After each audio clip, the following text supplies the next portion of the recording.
شوهرتان کجاست مادر جان؟ شهید شده شوهره.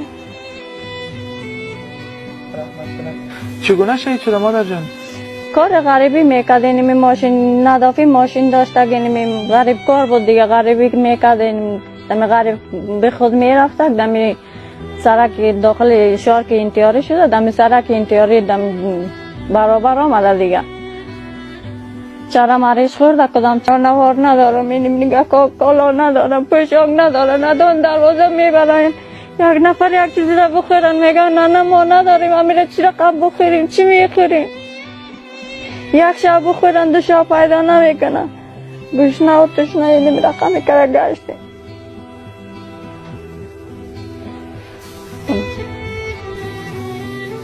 طفلکتان زیاد ناراحت به نظر میرسه مادر جان، چی میگن؟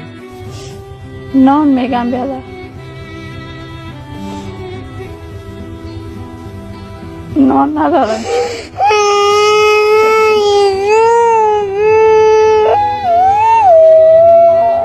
چپس اسم که در آغاز برنامه گفتم که اینها آنقدر معصوم هستند، آنقدر نادان هستند، جزی که باید برشان نان بکی و خوراکشان و پوشاکشان برسی، چیزی دیگر را نمیفهمند. فعلا هم گریه داره و با مادرش اصرار داره که به من نان بده.